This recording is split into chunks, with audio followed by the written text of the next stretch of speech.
Sir నమస్తే అండి. ఏం పేరు మీ పేరు? రాజేందర్ రెడ్డి సార్. రాజేంద్ర రెడ్డి గారు కొన్ని పొలిటికల్ క్వశ్చన్లు అడుగుతా, ఎందుకంటే ఇప్పుడు ఎలక్షన్స్ జరుగుతున్నాయి కాబట్టి మేము సర్వే చేస్తూ ఉన్నాం.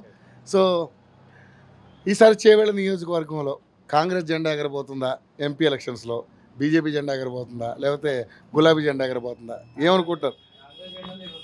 ఏ సార్? కాంగ్రెస్ జెండానే ఎగురుతుంది కాంగ్రెస్ జెండా ఎగురుతుంది. ఎందుకంటే కంపల్సరీ. అరే రేవంత్ రెడ్డి సీఎం నాడు మాకు చాలా మంచి దగ్గర సంబంధం, దగ్గర వ్యక్తి. కోడంగల్ రేపు డెవలప్మెంట్ అయితే రంజిత్ రెడ్డి గారు కూడా చూడకపోవడం, కానీ ఇంతకుముందు కూడా మంచి వ్యక్తి, మంచిగా పనిచేసిండు ఆయన. ఇప్పుడు ఆయన మా కాంగ్రెస్ మినిస్ట్రేషన్ వచ్చి కాంగ్రెస్లోకి వచ్చిండు కాబట్టి మేము రంజిత్ రెడ్డి గారికి ఓటు వేసి భారీ మెజారిటీతో గెలిపించాలనుకుంటున్నాం. రంజిత్ రెడ్డి గారు స్థానికుడు కాదు, ఆయన చాలా మంది మాట్లాడతారు. చాలా మంది ఇంతకుముందు మనోహర్ రెడ్డి స్థానికులు లేకుండా కదా, 30 రోజులు ఆయన గెలిపించుకున్నాం కదా మనం. అలాగే మేము కంపల్సరీ రంజిత్ రెడ్డి గారిని గెలిపించుకుంటాం.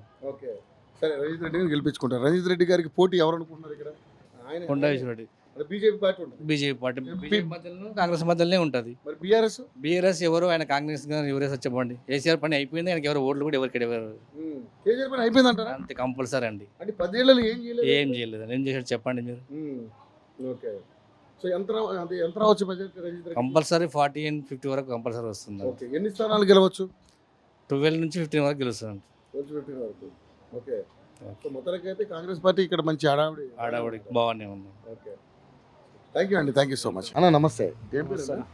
జలీల్. టీ స్టార్ అన్న. ఏంటి ఇప్పుడు చేవెళ్ళ నియోజకవర్గంలో అంటే అందరూ ఎంపీ ఎలక్షన్స్ జరుగుతూ ఉన్నాయి కాబట్టి మేము సర్వే చేస్తున్నాం. సో మీ ఒపీనియన్ చెప్పండి, ఏంటి ఈసారి ఏ పార్టీ గెలిచే అవకాశం ఉంది? ఎంపీ కాంగ్రెస్ వచ్చే నమ్మకం ఉందన్న. కాంగ్రెస్. ఎందుకు కారణం? అది డెవలప్మెంట్ గురించి ప్రతి ఒక్క వస్తువు విరామైంది కదా, దాని గురించి. ఓకే సో కాంగ్రెస్ పార్టీ వస్తే తగ్గుతాయి నమ్మకం ఉందా? నమ్మకం అయితే ఉంది, ఇక చెప్పలేము. ఓకే ఓకే సో ఇక్కడ రంజిత్ రెడ్డి గారు తెలుసా మీకు? తెలుసు, ఒక 2-3 సార్లు వచ్చిపోయారు ఇక్కడ. మొన్న కూడా ఇఫ్తార్ విందులో కూడా పాల్గొన్నారు, వాళ్ళు వచ్చిపోయారు. సో మరి బీజేపీ, కాంగ్రెస్, బీఆర్ఎస్ 3 ఫైట్ చేస్తున్నాయి. కాంగ్రెస్ అట్లా ఎందుకంటే ఏ పార్టీకి అగైనిస్ట్ చెప్పలేము. మీ ఒపీనియన్ చెప్పండి. మాకైతే నమ్మకం ఏంటిదంటే కాంగ్రెస్ వస్తుంది అన్నట్లు నమ్మకం. రంజిత్ రెడ్డి గారు గెలుస్తారు అన్నట్లు నమ్మకం. సో ఎన్ని రావచ్చు తెలంగాణలో సీట్లు? 17 ఉన్నాయి కదా, 17 ఎంపీ స్థానాలు ఎన్ని సీట్లు? దానికి చెప్పలేము సార్, చెప్పలేము. ఎందుకంటే గెస్ అవును కరెక్ట్లే, ఎందుకంటే చెప్పలేము. మీరు ఇప్పుడు ఎన్ని రావాలనుకుంటున్నారు? మీరు ఒక 10-12 వచ్చినా కానీ బెటర్ ఉంటుంది. Thank you sir, thank you so much.